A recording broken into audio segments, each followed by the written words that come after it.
wanafunzi wanaperform vizuri, lakini sio performance tu ya darasani, bali hata discipline, kwa sababu ndo kitu ambacho tunataka kuwajengea watoto wetu. Kwa maana hiyo sasa, endeleza spirit hiyo hiyo. Nina imani na ninaamini kabisa kwamba utafika mbali. Na bodi ya shule imekaa na kudiskasi kuona namna gani tunaweza tukawa tunatoa rewards kwa wale walimu ambao wanafanya kama wewe. Kwa hiyo very soon kuna matunda mazuri hasa kwenye mambo ya mshahara utaongezeka. Na sio hilo tu, huwa zinatokea safari za kwenda nje ya nchi kwa ajili ya kupata short course. Nina imani na unaweza kama mmoja wapo watu wanaenda huko. Get that in your head. Kiukweli nimefurahi sana. Sijui hata nisemeje. Ila mimi cha kukuahidi, nitaendelea kufanya vizuri tena na zaidi, ili shule yetu iendelee kuongezeka kimkoa. Iendelee kufanya vizuri. Safi sana. Hivyo ndivyo mwalimu wa shule anatakiwa kuwa. Always focused. Focus na kile unachokifanya. Zawadi yako tena tu ukifungua ukiwa nyumbani.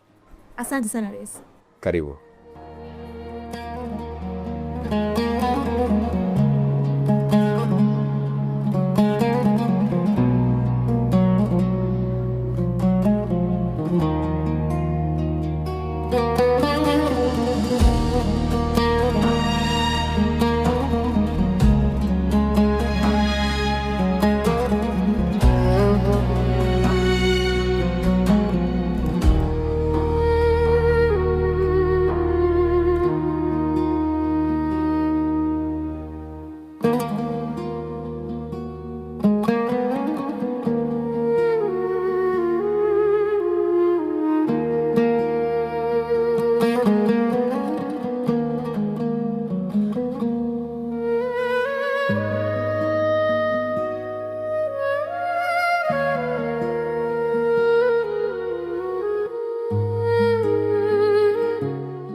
Unafanya nini mpaka sasa hivi hapa? Na wenzako wote wameshaondoka wameenda nyumbani.